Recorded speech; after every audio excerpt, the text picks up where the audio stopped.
I've lived in America my entire life. The only way I've really been able to learn about other cultures is through media. One culture that I know is very different from mine is Iranian culture.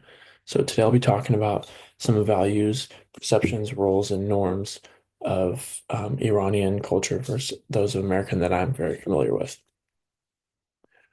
First, I'll talk about some of the values. In Iran, there's a very large importance of family, and the um, well-being of the family as a whole is viewed as more important than any singular member's well-being.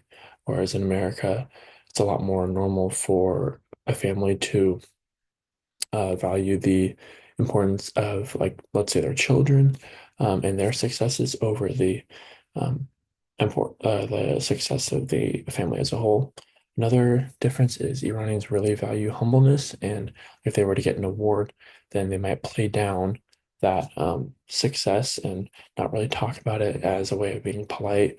Whereas in America, it's much more common for, like, if you win an award, for you to tell people about it and celebrate it and make a big deal. Um, Not because you're not trying to be polite, it's just a lot more common. Um, Second is perceptions. Um, in Iran, marriage is perceived very differently than in America. In Iran, the marriage is very commonly forced upon the woman, and that woman or girl could also be very young. In America, that would be very strange and it would never really happen, and a lot of times it would not be illegal.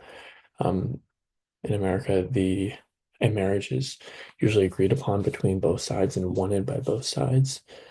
Um, Another difference is how they view the government. In Iran, the government is viewed as all powerful and it is illegal to talk bad about. And um, in America, it's very different.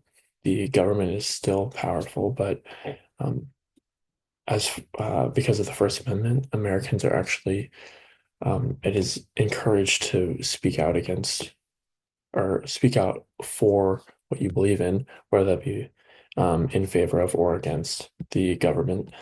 Um, Third is roles. This is probably the biggest difference um, between these two cultures is how they view gender roles in Iran. According to the United Nations article in 2021, women are viewed as second-class citizens.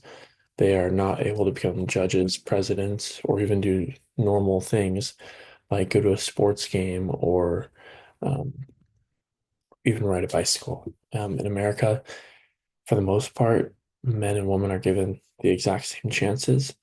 And I think that's a huge difference, both culturally and systemically in their government and laws. Another difference in roles is in the household. In an Iranian household, the father is the head of the family, and second in line would be the eldest son. So if the father were to pass away, the eldest son would take all of his belongings, whereas the wife she basically just supports the father. In America, it's very different. The mother and father are usually owners of the household, and the children fall in line no matter their gender. Next would be norms. Um, One thing that is very different between Iranian culture is that how they view personal space.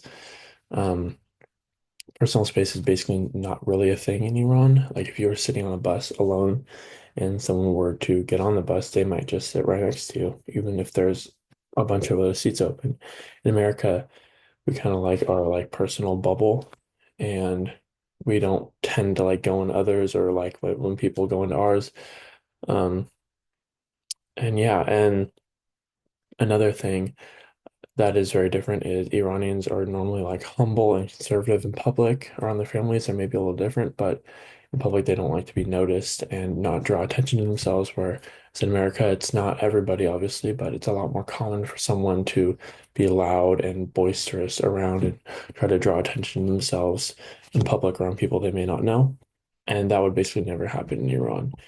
Uh, Next is we'll talk about a little bit about the educational and career differences and the opportunities that each country kind of provides for its citizens. In Iran, the compulsory age of education is around like 6 to 11, which is similar to the US. Um, like they're also getting taught at those ages, and that's basically where they learn how to read and write and do basic things.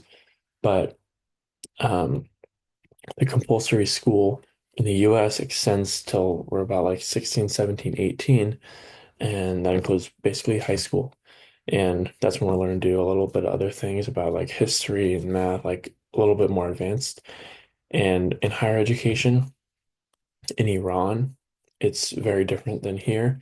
They are usually promoted Islamic values, which is a religion, and the government controls basically what they learn. And a big thing is what they call dogma, which is the set of principles set by the government that is true, and you're not allowed to speak out about it, and it's learned by everybody in these schools.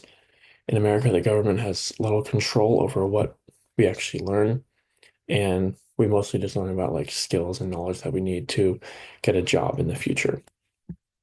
Um, in careers, the hiring is very different in these two countries. In Iran, the um, it's actually illegal to hire a foreigner over. The only way you're allowed to hire a foreigner is if there are zero citizens available that are qualified for that spot.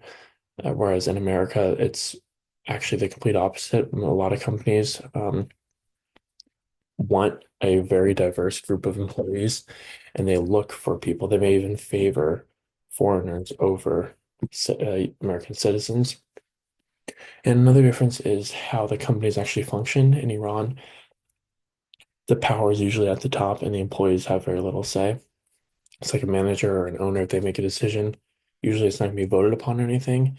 In America, a lot of companies want input from their employees and want them to say what they think or say their ideas. And if they like them, they might actually make a big difference. So as you can see, there's a lot of difference between these two cultures, and from everything from what they learn in school to who they sit next to on the bus. Um, this process, I thought it was really important to learn these differences because it's hard because I don't travel to a lot of other countries very often. But if I were to, I think it'd be really important to learn these types of um, values, perceptions, roles, and norms because they can be very different and you could be shocked when you get there. So I think it's really important to learn before you go and visit a new place.